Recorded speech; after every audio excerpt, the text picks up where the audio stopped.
Hello, everybody, and welcome to the Alex Cuesta Show. I'm Alex, as always. My brother here is hanging out. Before I introduce him, like, share, follow, subscribe, rate 5 stars on Spotify and iTunes. Spread this show word of mouth.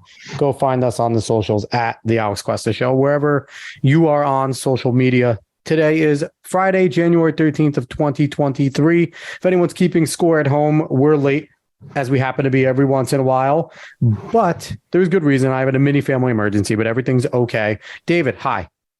Hello. Hi. I'm doing pretty well. I didn't ask. Well, it doesn't matter. I'm going to tell you. I'm slightly broke because I went and bought eggs, that whole meme, but things are legitimately not great. Not great. Did you try and go buy, what was that with Cardi B? What was she complaining about? I don't know. Head of lettuce was like $7 or something. I don't necessarily like her voice, so I didn't want to listen to the video. I'm not going to lie to you. I mean, listen, the right will get behind anyone that is left that saying yes. Anything sort of right. It's like all of a sudden they become a conservative champion and Cardi's just sitting here complaining about a head of lettuce. Anyway, you look like a caveman, so I'm pretty happy that we don't have video right here. And yeah, I don't know how to feel about it, Dave. I'm happy with it. I don't know if I'm sad about it, but we're going to have some fun this week, as we always do. Please, if you can, go check out last week's show. We had Wilfred Riley on, political science professor and author. It was a fun show. We broke down a whole bunch of things, and it was a great time. And this week, we are also going to have lots of fun. We are going to have another great show. Our guest is someone that, especially if you're on social media all the time, you follow a lot of conservative outlets or platforms or just people in general. I guarantee you've seen his work somewhere and you've either been extremely offended and angry by it or laughed hysterically by it. He is George Alexopoulos. He's a political cartoonist and a children's author. What's going on, George? What's up, gentlemen? Thank you for the invite. Yeah, it's great. We're pumped to have you on. And I think we're gonna have such a good time. So let's get going right into this. So George, you are a political cartoonist. You have some great comic strips. You share them out, and I just think that your style is really good. What made you get started? What is the origin of you wanting to do general cartooning and comic strips and things like that? Oh, I don't know. I mean, throughout school, even elementary school, my friends and I just drew comics all the time, picture books. We tried to make each other laugh. And one by one, we started pursuing other things that actually, would have led to careers. And I never stopped. So by the time high school rolled around and I had to pick college, art school, whatever, I decided to keep doing art. That's when I took it really seriously. And I've always been drawing comics for fun. So yeah, I've just been doing it on and off as a freelancer. I've had a few good gigs here and there. I made a graphic novel, won a couple awards here and there throughout my career, but I haven't really been like a super professional or anything. So I've been, I guess you could just say, an indie cartoonist, and I've worked in games development. And in the past few years, I guess I've been noticed for my current event strips, I suppose you can say.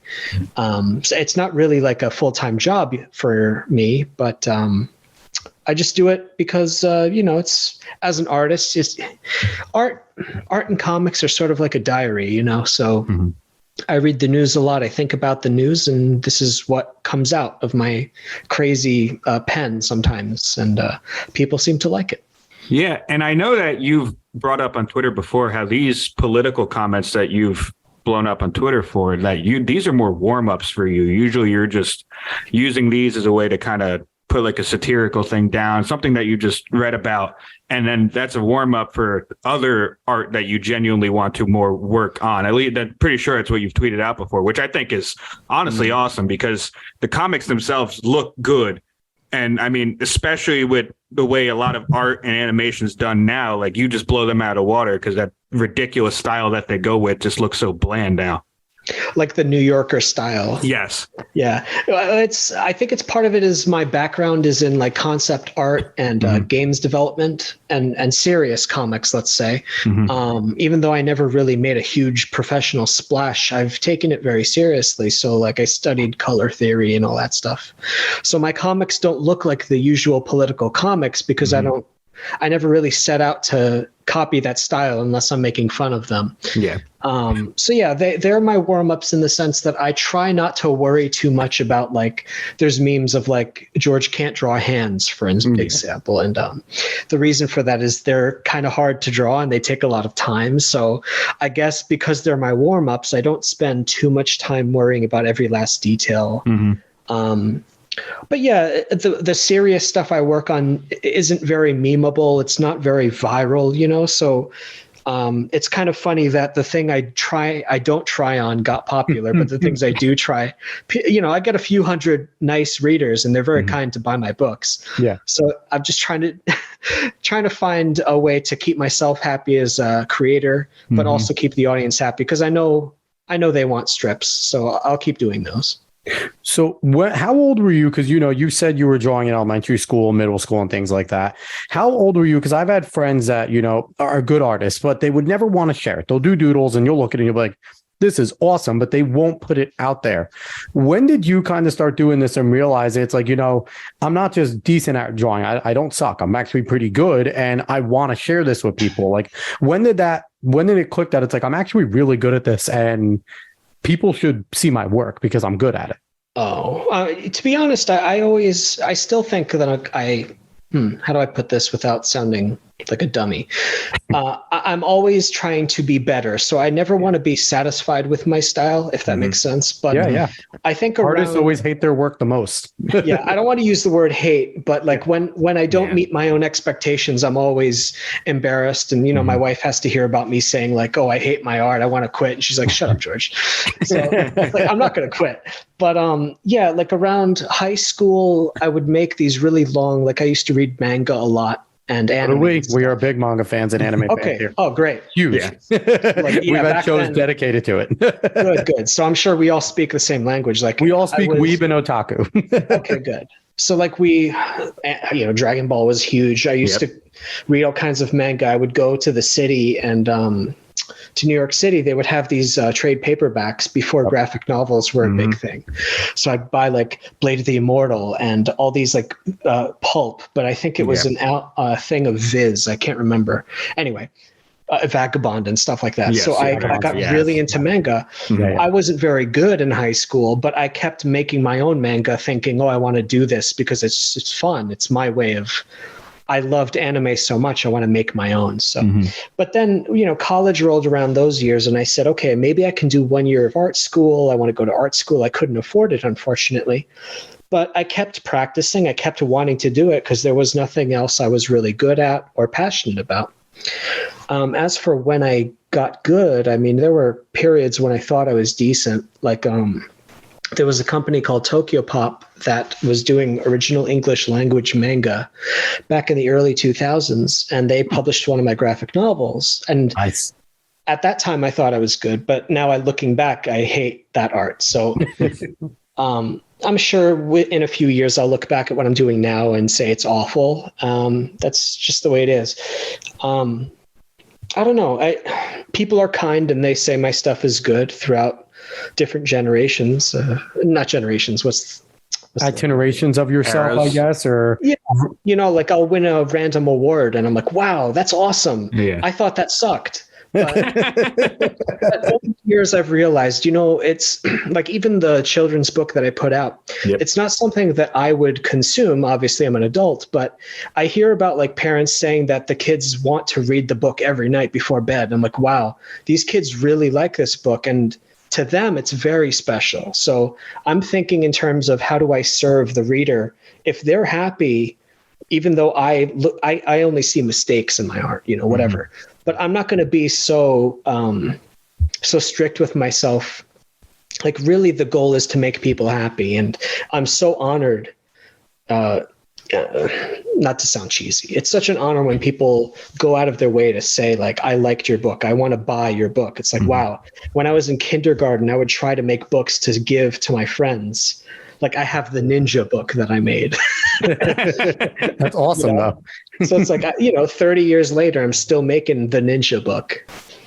I'm happy I'm not crazy, because when I looked at, you let out some of your sketches, and I looked at some of like your Western sketches and things like that, with just like your little drawings. And I saw some, like, maybe I thought it was like, maybe it was me just being a weeb, but I saw like some of the way the eyes were written and like things like that. I'm like, that kind of looks a little manga-esque and a little bit of like Trigun-esque and things like that in there. And now it kind of confirms that, connected now. You're connected there, because that is kind of your influence. So it makes me feel, kind of like less of a loser of noticing that in your work.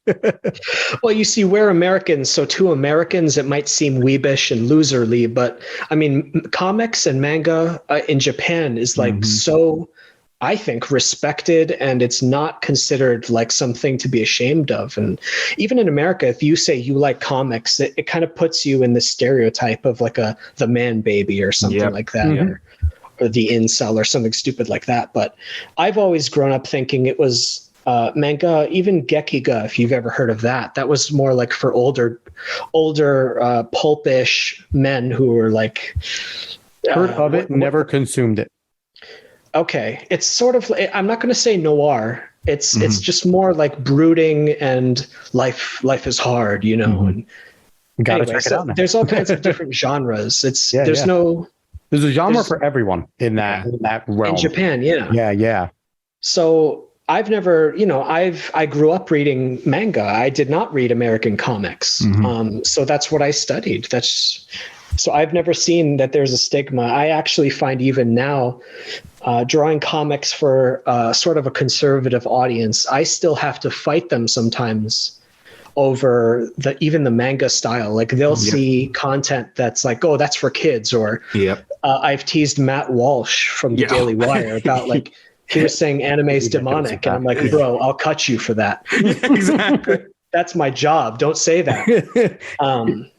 So I'll argue with them in funny ways, and as we should. And it's like the old conservative thinking of like, oh, like you said, man babies and stuff like that, without recognizing like this is culture, dude. If you want to reach younger generations, like these are the things that they enjoy, and this is just art and stories. Like that's all it is. It's not. It's not something like that. This babyish. Oh, you need to grow out of it. And speaking of actually pulp and culture, I do want to bring this up because this is one of the things I know you worked on Razor Fists, the second novel. I believe you did some art for him as well, because Razor Fist I know talks a ton about now the Iron Age and a new kind of culture, which honestly I would say that you're at least a part of, especially with your children's book coming out and doing all this.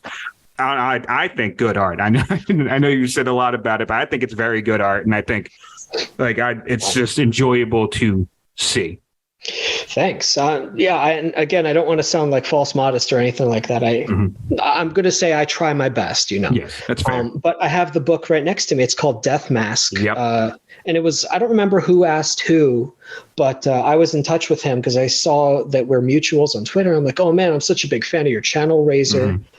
And one of us asked the other, I can't remember. I said like, hey, let's work together sometime. And so I got to illustrate a few like, I'm not even going to dare to call myself like Frank Frazetta or anything, but like I was thinking about Frank Frazetta as he would, the way he would illustrate black and white fantasy art, sort of like the Conan books and stuff. Yeah. So black and white ink illustrations, and that was a cool collaboration. I hope we get to work together again. He's a hard guy to get a hold of, and I don't want to bother him.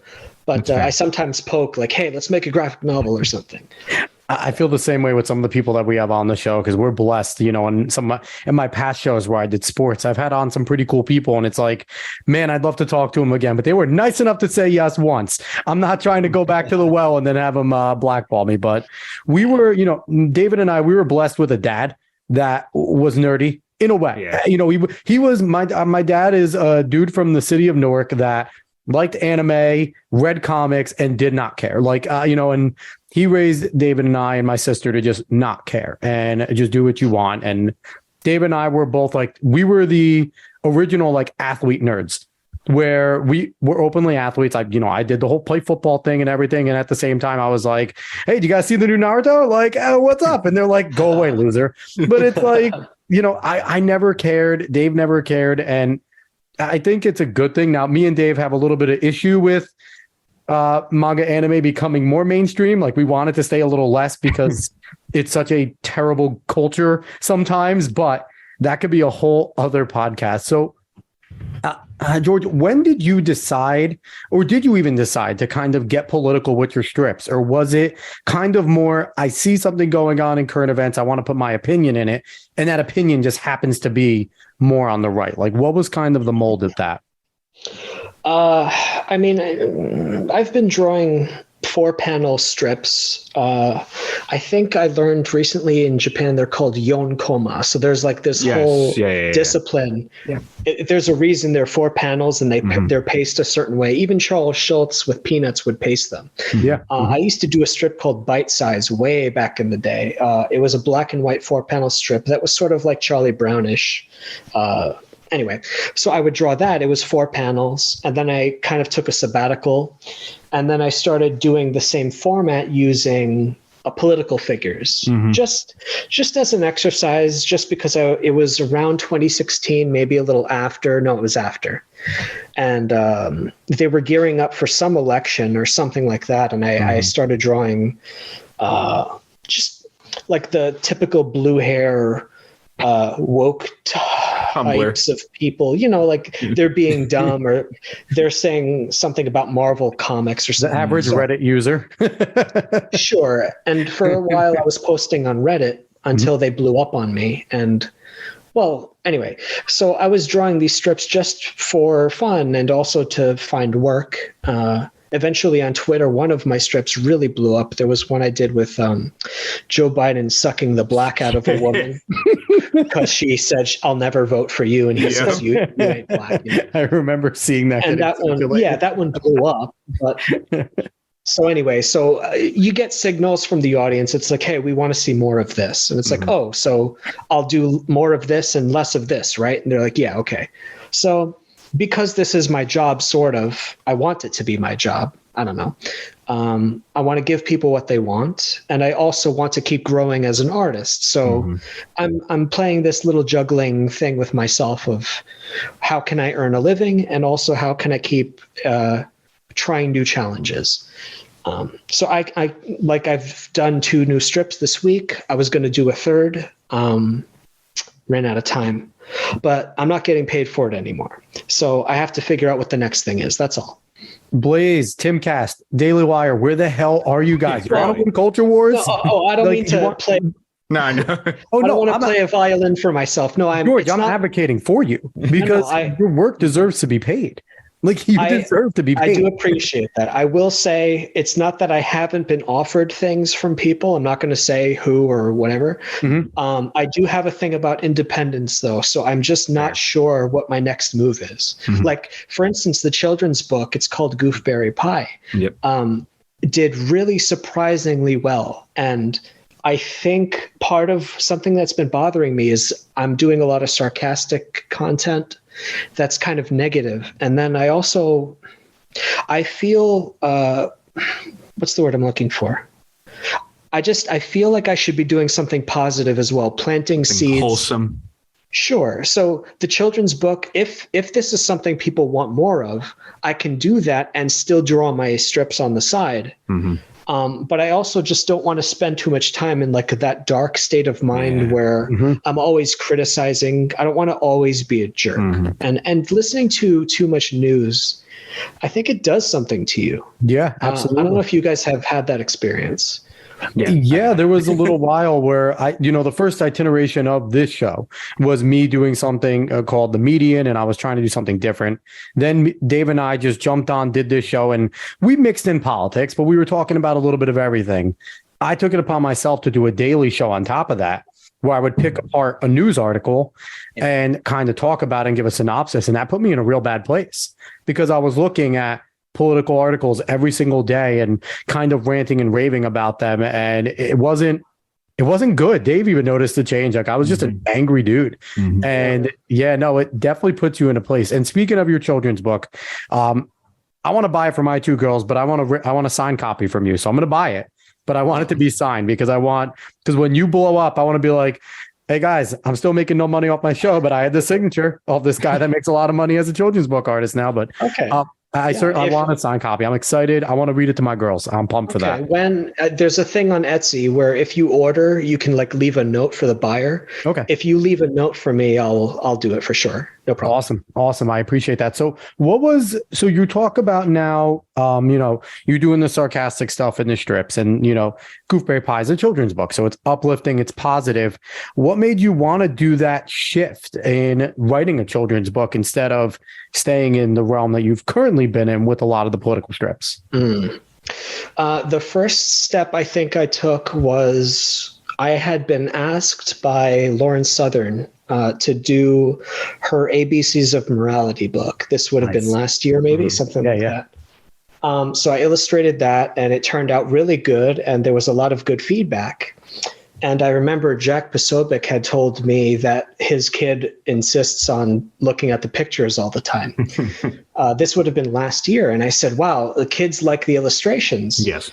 Okay, so maybe I should make my own children's book, I told myself. So over time, I was chewing on this idea, and I remember specifically there was a couple of instances of some lame children's books that were coming out in quite I don't remember what the sequence was, like Anti-Racist Baby and some other junk, basically. Listen, they're teaching our kids to be nicer people, more inclusive and equitable and beautiful and accepting. Well, I'm not going to say those books shouldn't exist, but I thought I would like to make something that is like I grew up reading Roald Dahl and I'm looking at my shelf here, Winnie the Pooh and all that Corduroy stuff. And things like that. Sure. And I was hearing about Paddington and stuff. There's all kinds of like really good classic books. And I said, all right, you get your cute animal books, and I want to make something timeless that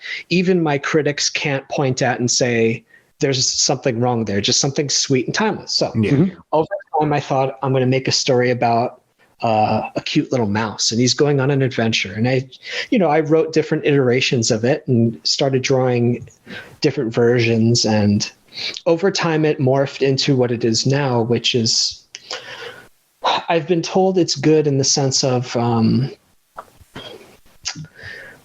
I don't want to say it's like classic family values. The idea is that like he has parents who love him, and he wants to make them happy, and he wants to go on adventures, and he meets friends, and he learns important lessons. And it almost sounds boring by today's standards, but it's almost edgy in that there is no angle.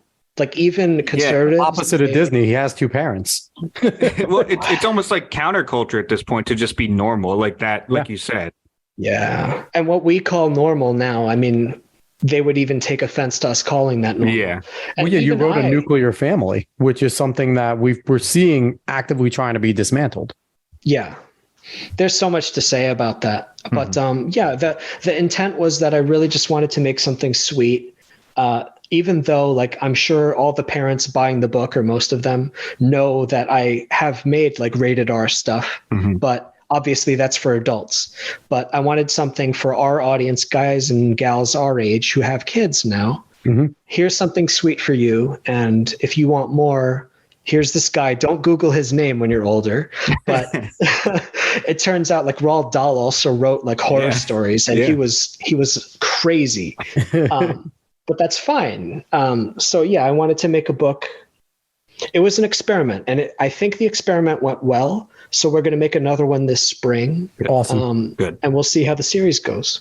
Yeah, I'm looking forward to getting it. And if anyone listening right now, if you want to go, Instagram is a great place to find him, even though you've been censoring yourself lately to not get kicked off of Instagram, and go on Twitter. But GPrime85 on Instagram, you can go, you'll see the cover from Goofberry Pie, some pictures of what's in there if you're a parent looking to get it. And if you just want to see, George's awesome work, go on there, and also go find him on Twitter as well, because good follow. You have a lot of good comments on there. And speaking of comments, you're obviously someone, you're on the right by your content. It's easy to see that.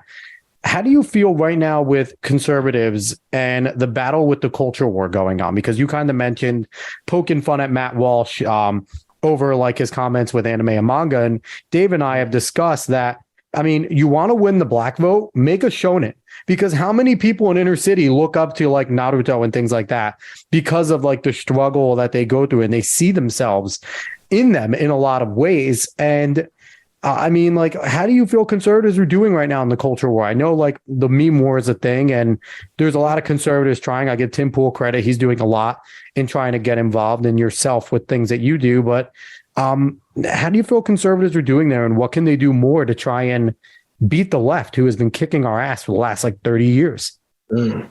Well, for one, I think the conservatives have been reacting to the moves of the left. And the left by nature is good at innovating and discovering and exploring, whereas conservatives take what is already in the sandbox and try to secure it, as opposed to bringing sand from other sandboxes in, if that makes sense. Yeah. So guys like us love anime, video games, Japanese culture. We just grew up with it. So to us, it's normal. And when I hear guys like Walsh, you see, I'm not big enough to talk to someone like him. But if I did, and we weren't at each other's throats, I'd have to try to convince him, listen to me, man, all of your kids and the generation, like the teenagers now, the 20-somethings even, they grew up on this stuff. And if you don't understand what the themes are of these stories, if you don't know what Shonen Jump is, you cannot speak to that generation. You don't speak the same language. Exactly. There's such a culture gap. You seem like, it's like baby boomers trying to talk to blue hairs. You just can't talk to each other. So here I am in the middle. I grew up center. I was a 90s kid. So I was watching MTV, Adult Swim, Toonami, all that stuff. Yeah. Oh, yeah. So if I say I'm right, like I'm probably center right, but I also grew up as an artist. So I had lefty friends, artsy fartsy friends, but I also grew up in church. So I have church friends. Yeah. So I'm just in the middle swimming, and I know all these cool people. And anyway, as far as the culture war goes, like the right wants to try to speak, if they want to try to speak to younger people, you have to understand, like, you might be able to talk to the kids who are sick of wokeness maybe, and the preppy kids. But if you want to talk to the average kid who wants, like you said, some guys who want to read Dragon Ball. There was an amazing comic strip from Stone Toss, actually, about, what was it? The Little Mermaid, and how some people were saying, oh, the reason they made her the way they did, I don't want to get quoted at it. So that we can reach non-white audiences. And then he juxtaposed that with an illustration of a bunch of black teenagers loving Goku. Exactly. Yep. I remember that strip. And I was so jealous of him because that was such a darn good strip. But and also, like, I grew up loving Jackie Chan, and the joke for me was, how could I have liked him? I'm white. I'm Greek. Yeah. But anyway, so the point for me was, like, you have to understand that culture, whatever is cool to younger people, you have to make something cool, not something wholesome and assume the kids are going to come to it because it's wholesome. I'm not going to act like I'm the key holder to like culture or something, but why aren't they hiring people like me? Why aren't they banging down my door? I don't understand. You would certainly help it, and you have a lot of popularity, I think, amongst our generation and things like that, because me and Dave have also talked, like, we miss the cartoons, the edginess of Johnny Bravo, Courage the Cowardly Dog, Cow and Chicken, things like that I grew up watching and Dave grew up watching, and it was because it was edgy. Ren and Stimpy was popular because it felt like something we weren't supposed to be watching, and we probably shouldn't have been.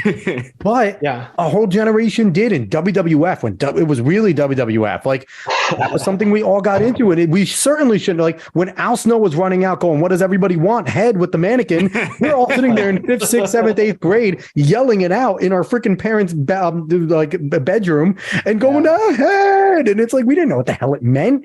But it was like edgy, and it felt wrong. And I feel like one of the things that annoys me with, and I don't want to keep picking on Matt Walsh, but he's just an easy target, right? For this type of thing, is the Japanese culture. One of the things that I love about it is that they just kind of write to the stereotypes, right? Like, they don't give a shit about, racism, sexism, all this stuff. They'll write about it. they'll include it, but it's not like they'll tiptoe around it. Like one of Dave and I's favorite manga is Alice in Borderlands. He introduced me to it. They have a trans character in there, a male to female in there. And it is not pandering. It's not just pandering. A character. She's an important part of the manga without it kind of slamming your face in a concrete sidewalk every single panel going, she's trans. Like they don't do that. And the Japanese, I think it's mostly because they realize that individual is just an individual in the story. It's not the whole story. That's not exactly everything about them. And they made a well-rounded character, and they've had gay characters, black characters, white characters. Now, obviously, Akira Toriyama's black characters were not very friendly in Dragon Ball. They all had blackface. But then again, that's just kind of, it's bizarre that the conservatives don't grab onto this, because it's kind of what conservatism is like preaching, with a lot of free speech and don't look at the immutable characteristics. And there it is. There it is. They just write characters.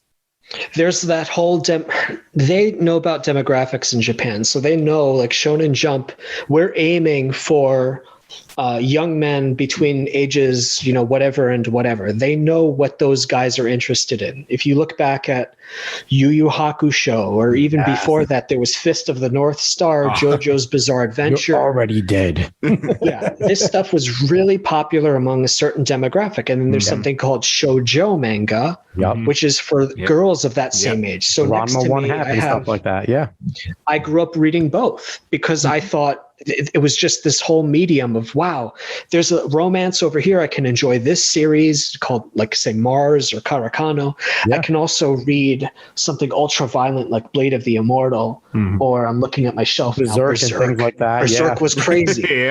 So rest in peace, Miura. And I'm happy they're trying to finish it, but man, that sucks. Yeah. But there's no parallel to that in the United States that I can think of. There's the big four comic publishers, DC, Marvel, Image, Dark Horse, but I don't see them looking. I mean, they're all left-leaning anyway, those companies. And all I ever wanted, honestly, was an opportunity to make something that I thought would speak to my generation. And I've tried. God help me, I've tried. But I don't know how to break into an industry which already is so... I mean, I've been indie publishing for years now, and it sort of works. But I don't know how to reach like a massive audience of tens of thousands, maybe more, and reach them in bookstores and stuff. I don't know what these publishers are doing, or if any of them are even conservative friendly. I don't know. Yeah. I've been literally printing books in my own office and assembling them myself. That's tough. But I will be outsourcing that now. I'm taking that step. But the point being, like, I would love to work with a publisher someday that will do that stuff for me, so that we can reach big audiences. And all I want is an equal playing field. I'm not saying the left shouldn't be able to make their books. Yeah. I just want an equal shot, and I want other artists like myself, writers, to get their shot too. And if the right really wants to not just complain all the time, and I will kick them in the nuts on this, and absolutely, they can get mad at me. But I think if their goal is just to complain and not fix things, then they're doing a great job. Yeah. But I don't know how you're supposed to fix the problem without making culture. And and sometimes, they'll make, I'm not going to pick on any particular company anymore, but you can make a movie or a TV show here and there, but you're looking for a golden goose. And you can't find a golden goose, like, say, Dragon Ball, without taking a shot at 10 or dozens of different series to find that one golden goose. Yeah. So if you're only making one or two movies, that's not enough. You're making one or two books, that's not enough. You need hundreds of books. Yeah. You need to saturate the market.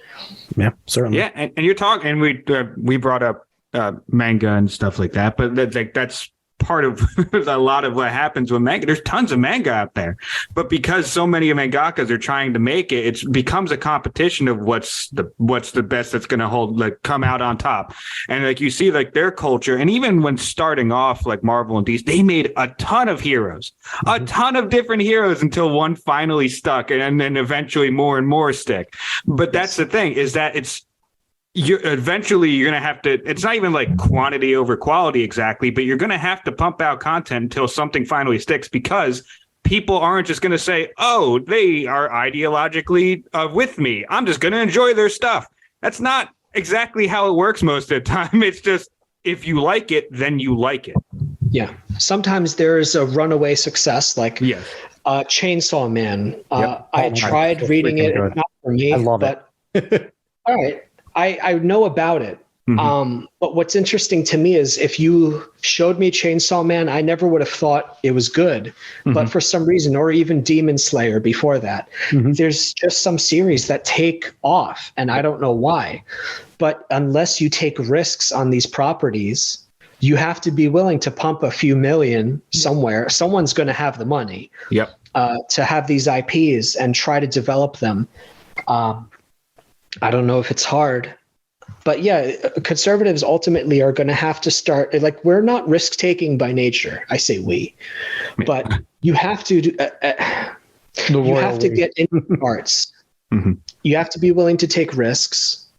Yeah, that's all. Yeah. And I feel like that's kind of always been like a big stereotype of the arts, is that it's not risk adverse at all. It's actually extremely risky. Like this whole stereotype of the starving artist is because the person's making something that they enjoy, and it's a huge risk that what they enjoy to make will actually be able to be loved by everyone that they want it to be loved by. It's a huge risk to just put that out there and say, do you guys enjoy this? But it's something that has to be done in order to truly make something good. Yeah. I mean, not to play my violin here, be sad for myself, but like, I'm not doing great as far as like, I can't sell a million books. I have a lot of followers on Twitter and Instagram, but that doesn't necessarily convert to money. I think a lot of people online especially are used to reading stuff for free, and I can't blame them, because I used to do the same thing with scanlations. And I go to the bookstores, and I don't always buy books. I just read them in the store because I can't afford them. It's possible that some artists just have to have other jobs on the side, but that means you're going to have, overall, you're going to have less. What's the word I'm looking for? It's like you miss every shot you don't take. So if conservatives don't take 100 shots because we can't afford to pay our artists, then of course you're going to use the culture war, because you're not even fighting in the culture war. I don't want to raise my voice. No, it's okay to raise it. You can get pissed, get passionate, because it's good, because we need more people on the conservative side like you, who are passionate about the arts, who are passionate about these sort of things. And you're obviously willing to sacrifice and do your passion. You're doing it from your own freaking house. You're making your own things. You're constantly drawing and working your ass off. Like, we need more people like you who aren't just blowing out hot air, who are actively trying to do it. And I feel like, I love that you still have the passion. I know you say that, you're not doing well, but you're obviously saying you're not going to quit. You're going to keep drawing. It's what you love doing. And I think we need more people like you on the side of the conservatives. And it's good to hear that, as much as it's it sucks that you're not doing as well as you want to, but you're still passionate about it. And we need more people that are doing things like you. It's huge. But I'm going to say with an asterisk, and I'm not doing good yet, but I think part of the risk, it's kind of like playing the lottery, this dumb business of mine. I may make no money, and then suddenly make insane amounts of money. So I think at some point, if I keep rolling the dice, not to put it like it's not all luck, but if I keep trying, I think I will hit some kind of jackpot at some point. But I think the more you roll the dice, the higher the chances of you hitting it. So I wouldn't want to be the only artist doing this, and I'm not. There are other, you mentioned the Iron Age, for instance. Eric July kicked so much ass. Rippaverse. Yeah, I was just going to ask you about Eric July. What are you thinking about Rippaverse? Sure. I mean, I think YouTube is a huge part of the equation. YouTubers tend to do better on their Indiegogo campaigns, I've noticed. And I don't have enough of a presence on YouTube because I'm not like a I'm not really like an in front of the camera type of person, let's say. But that's something for me to work on. But I think the more people are trying this, it's like, oh, you can actually make $3 million. Not out of nowhere, because Eric's been around for a long time. Eric's a prominent figure, absolutely. Sure. And before him, there have been others. Like I'm friendly with guys like Doug TeNapel and Earthworm Jim, creator and all that stuff. Well, Earthworm Jim's amazing. Sure. And they've made millions or near millions. And so the indie market's doing great right now.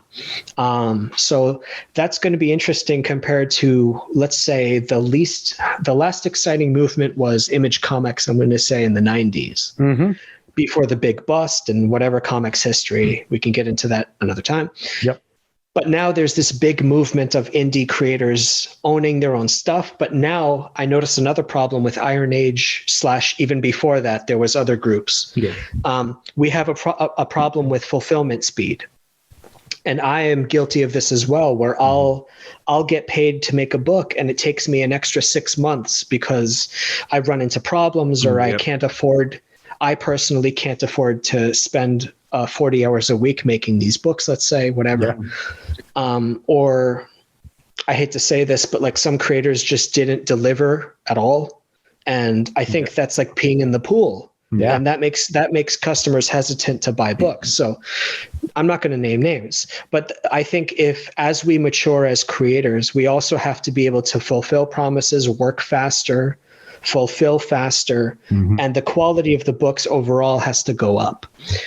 So even I'm like daydreaming about, I've been wanting to do a Western, like you mentioned. And I was thinking, so I have to go out there to the West and take pictures and do research. So I don't even know what this book is going to look like. I know what the story would be if I was working alone. So anyway, so there's all these different stories that I could work on, but then it's like, I would have to stop working on my strips, or I would have to also do the children's book on the side. I also want to do this Indiegogo, but where's the money going to come from? So I have all of these questions I need to ask myself, and I'm working alone, really. Aside from we've got the children's book is like our family business. So at least, I'm able to just make the books and I'm not even the one who sells them. So I don't know. I'll see what I have time for this year, but I'm confident that we'll keep growing. I'm sure you will too. And, and it's something to be said, you talked about kind of like the fulfillment thing. And one of the things that we know about the Japanese mangakas is they are worked to the bone. Their systems are worked to the bone. Their animators are all like, you hear all these stories about how malnourished these people are. And we constantly see like, I think it was just My Hero Academia. The mangaka is like, has health concerns. So My Hero Academia is going to be on a break. And it's like, we hear this consistently with prominent manga and anime. So I think that's kind of something where we have that here where you said, like, it's tough to dedicate yourself to doing it. Now, I'm going to put in a request for you, which, I'm adding to your plate because why not? But, well, here's the thing. Growing up, I think we all grew up around the same time. Like the biggest cartoons outside of some of the cheesy ones, Avatar: The Last Airbender is the best American anime of all time because it is an anime. And also Samurai Jack, I consider, and they're two of the biggest. I would love for you to make an American manga. Just make a pure American manga and just because I feel like there is a market for it here. We're so saturated with the typical DC comic strips where different authors recreate the whole entire character again, where as opposed with the manga, I feel like the beauty of it is you're following one character the whole time. When the story's done, the story's done. Obviously, they bring it back sometimes, but for the most part, the arc ends, or they go from arc to arc. I see. I would love to see you do an American manga. I feel like it would kick ass here. There are so many people I feel like are thriving for that. I wonder if this would meet your criteria. I've got a series called Mary Sue, if you've heard of that. Yeah, I actually have it pulled up right now. That might meet your criteria for manga, although it's in color. I don't know if that counts. You can get like 5 color pages. The rest has to be black and white. I see. I've wrestled with this a long time. I think I prefer personally black and white. It's faster. It's cheaper to print. But I think American audiences are so used to color. Color, yeah. And that's the problem. I think our generation and younger like black and white because we're used to manga and the pace of manga. You mentioned the industry over there and how hard they work. They have a normal mangaka has like 3 assistants or something. And they put out 18 pages, I think, per week, something like that. Depending on depending, sometimes 20. If they do monthly, it's like 60. Like they're working themselves to the bone. Sure. So here in the States, I mean, I think the standard is like 24 pages a month, something like that, 28. That's insane. So I've got my little series, Mary Sue, for instance, which is, I think, 5 issues in, and each one's around 28 pages to 36. If you look into that and see if that counts, I could also right now. Okay. I'm also, like I was mentioning, that Western I wanted to do. That would have been in black and white, I think, pen and ink. Sort of in the style of, I've been looking at a series called Blom by Tsutomu Nihei. Have you heard? Or Blame? I might have heard. I've heard of it. I don't know. I gotta look into it more. Well, in any case, there's just, I love the pen and ink look, and I think it would fit a Western very nicely. I feel like you shouldn't shy away from the pen and ink looks. I feel like the generation you're looking to is into manga right now. And my day job, actually, it's funny. So my day job is I'm a driving instructor. So I'm with people of all ages, all generations, and you would be surprised how many of the high schoolers that I take on drives are big manga anime fans. And that's 16-year-olds, 17-year-olds, 18-year-olds. They're still big fans. So they're reading the black and white strips. So I think that there is something there. I think that we think that everyone's into color because it's always been American comics and they've always been full color. But I feel like there's a whole group of us, a huge group of us that would go see it. Just look at how well the anime movies have done lately in America with Demon Slayer, Dragon Ball, etc., all that. I think there is a medium there. I really do think there's a medium there, George, for you to just crush it in the black and white style. I want to believe you very badly. And I think I'm going to take you up on that. What's funny is I'll go to the mall. I don't know, do you guys still live in New Jersey? No, I'm in New York. I'm in New York now. Dave's in Virginia, but we're familiar with the Ocean County area. That's where we grew up. Okay. All right. I'll tell you offline where I live, but I was going to say, I go to these malls around the area, and I feel like the creepy old man thinking about like the old days. When I was in high school, I would go to Barnes and Noble up here, and I would read all the manga by myself. There was nobody around. So 20 years later, I'm still going to Barnes and Noble, and we have malls here with like some really great comic shops.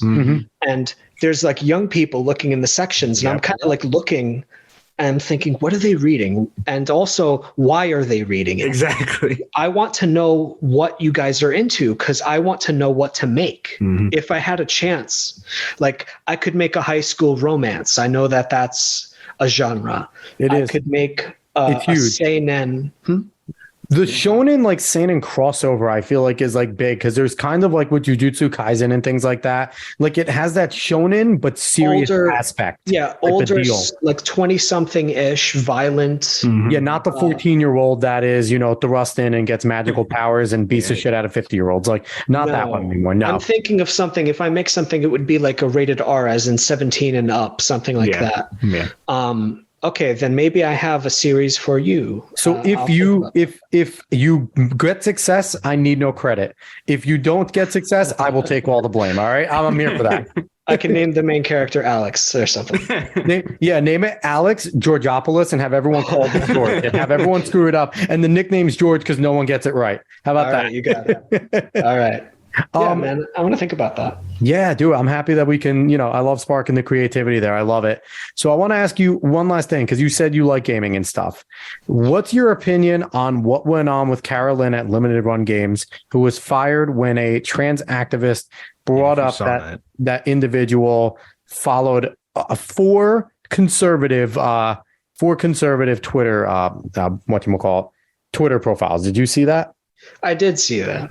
I mean, you know what I'm going to say. I want you to say it. Nothing. I don't understand why these companies are such pussies. I don't know why we need to even have this. Someone's offended. A group of people are offended. Ugh. Go fuck yourself. Exactly. I don't care.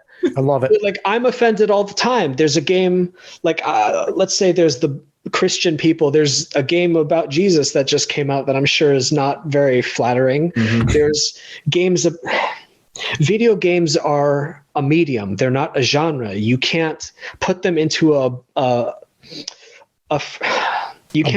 box and say like, oh, we have to only please this one demographic, and if we don't, everyone's going to stop playing games. Like the Hogwarts Legacy stuff that just happened. Like there's a whole bunch of people trying to boycott it because J.K. Rowling, they're displeased with her or something. And it looks like it might be decent. It has a chance of being decent too. I'm even interested, and I don't even care about these types of games, but I grew up reading Harry Potter. I thought, I love Harry Potter. This looks really fun. And everything. Yeah. I get to make my own character. We're going to have a good time, cast some magic spells. Go be a Ravenclaw, be depressed all the time. I feel like a liberal. If I'm a Ravenclaw, I feel like you have to be a liberal if you're a Ravenclaw. But yeah, I obviously don't support it. I think it's disgusting, and I need these companies to stop folding at the first sign of controversy. Like, where is your spine? Stop. I've never boycotted a game because it was made by, like, I love Hayao Miyazaki, for instance. I use this as an example. He's like a super communist or something, I think. He's like socialist or something. And I don't care about his personal beliefs. I don't even care if he puts them in his movies. I want to watch great movies. Same with Akira Kurosawa. He's a god, but he's also pretty left-leaning, probably. And he was friendly with Russia around the time of the Cold War, and he put all kinds of themes that were rather communish in his movies. But his movies are beautiful. I'm not going to boycott these people because of their politics. And I wouldn't expect companies to do the same for anybody. Just that's what art's supposed to be. Make something that is meaningful to you and beautiful and good, and whoever wants it can buy it. If you don't like it, don't.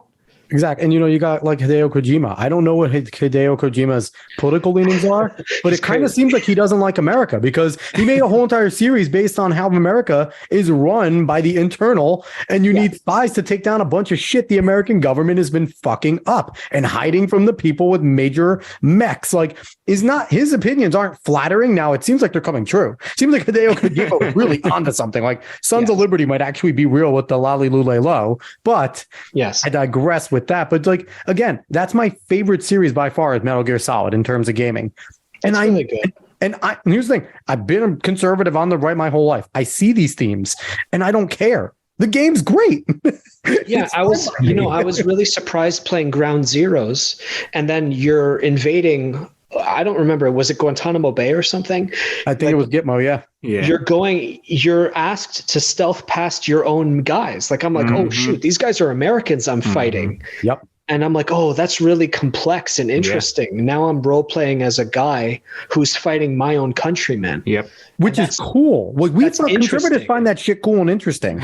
But if it was like, if you had to be a gay dude walking into a trans bar to shut down Drag Queen Story Hour for kids, the left would go nuts if that was a video game. If it was like Metal Gear Solid version of you being like, like a sneak gay, like make it like Alex Stein looking and make him like weird and.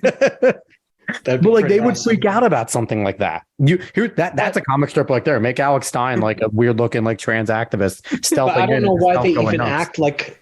Do we need to please every demographic? I don't know why we're folding at the first sign. It's because it's nonsense. It's because it's victims. And we know what it is. Us three here know what it is, know why they're doing it, and it's nonsense. That's a whole other podcast to discuss exactly why they're doing it.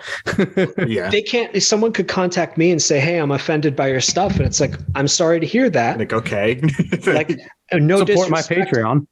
Sure. Well, I can't anymore because they took it down. Bastards. Well, what happens is, like, I have there's people, I guess I won't name names out of respect, but there's trans people on Twitter I interact with, and it's like they just maybe get pissed at a strip I draw, and it's like, but we'll still talk to each other.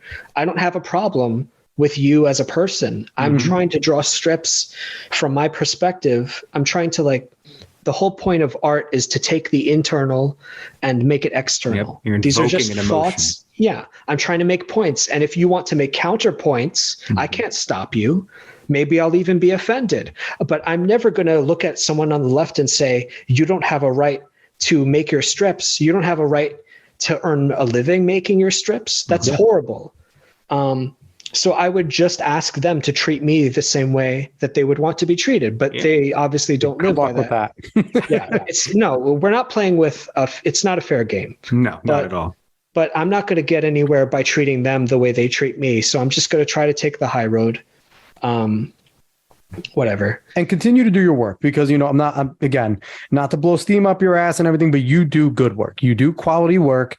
Your strips are quality stuff. There's a reason why they are popular. It's not only because of the message, it's because it's easy to look at. It's easy to understand. You don't have to guess with your comic strips. They're not in your face where that's the only point. You have to think a little bit while you're reading it to say, okay, what the hell's George trying to say in this one? And then you get to it, and by the fourth strip, you have the aha moment, and then it's funny. Like, you have a good way about you. I'm excited to read Goofberry Pie to my kids. I can't wait for that. George, I want to thank you for jumping on the show. I really appreciate it. Wait, I do have one question. Oh, Dave has one question. Jump in, Dave. One question that my friend wanted me to ask, so I have to ask it. He wanted to ask, what is the most ridiculous response you've gotten to a strip you've put out? Like, just something either out there or just nonsensically stupid. Oh, man, I've had a couple of juicy ones. Reddit has a weird relationship with my stuff in that. Oh, boy. Man... You had the top spot at one time, right? I did on r/comics. That was not their weirdest reaction. I think some of my strips were, I can't draw hands or something. No. There were several memes where they're like, why does he always draw liberal women screaming? And then I would send them clips of liberal women screaming. It's like, well, why are they always? Or George hates women, or George can't draw hands. So I drew an entire strip using only hands with faces on them. You see, that's funny to me, and I want to play silly games, but then they hit you below the belt, and it's like, hey, I thought we were just trying to have some fun here. Yeah, it's like, I'm just here for the banter. Yeah, I would love to have comic wars with any of their champions, if only they took it as not so, like, I'm not taking it so seriously. A comic is a comic. It's a straw man by nature. It's hyperbole. These people don't exist. Except when I'm trying to make, should I tell you this? No. I was going to make tell fun. us off the podcast if you want to. All right, I was going to make fun of a prominent figure today, and then I was like, oh, I don't know if I want to do that. So I'll tell you off air. Okay. But anyways, I think about these things all the time of like, oh, how can I make it so that even they laugh at how stupid this all is? What was it? There was... they don't have a funny bone, though. They lost it. Well, by nature, they're going to lose the fight then. So I'm just waiting. Love it. I think there was one with Instagram tried to pull one of my strips because it depicted self-harm, they said. And it was, it wasn't a trans person. It was something about like they had gotten surgery. Oh, no, I can't remember why. I can't answer the question. I'm sorry. I can't remember why. All right. It's okay. It's only one of David's friends. It's not that important. Yeah, it's true. I'm sorry. But yeah, the rules don't apply equally is the point, I suppose. No. And as long as it's the wokest running these companies, it never will, which is why we need Elon Musk, who's only a climate change psycho and not a full wokest, to run companies. But again, George, appreciate you coming on the show. There was lots of fun. Yeah. Thanks for the invite, Alex. Dave, I hope we could talk again. Yeah, it was great. Absolutely. He is George Alexopoulos. He's a political cartoonist and children's author again. GPrime85 on Instagram. What are you on Twitter? Same thing? Same, yeah. Same thing. Go find him on Twitter as well. Go look up his book if you have kids. Goofberry Pie. It's an adorable little mouse holding a strawberry. That is the cover, and it is amazing. Go get it. I'm going to get my copy. I will have it. I'll take a picture of it too, so I'm not a liar, everybody. You will see that I got it. And, I'm excited. I definitely want to have you on again in the future. This was lots of fun, man. Yeah, man. Anytime. All right, cool. So again, we will be back again next week, hopefully on the right time. No more family emergencies. We don't want any of that. Yeah, so everyone, we'll see you again next week. So long.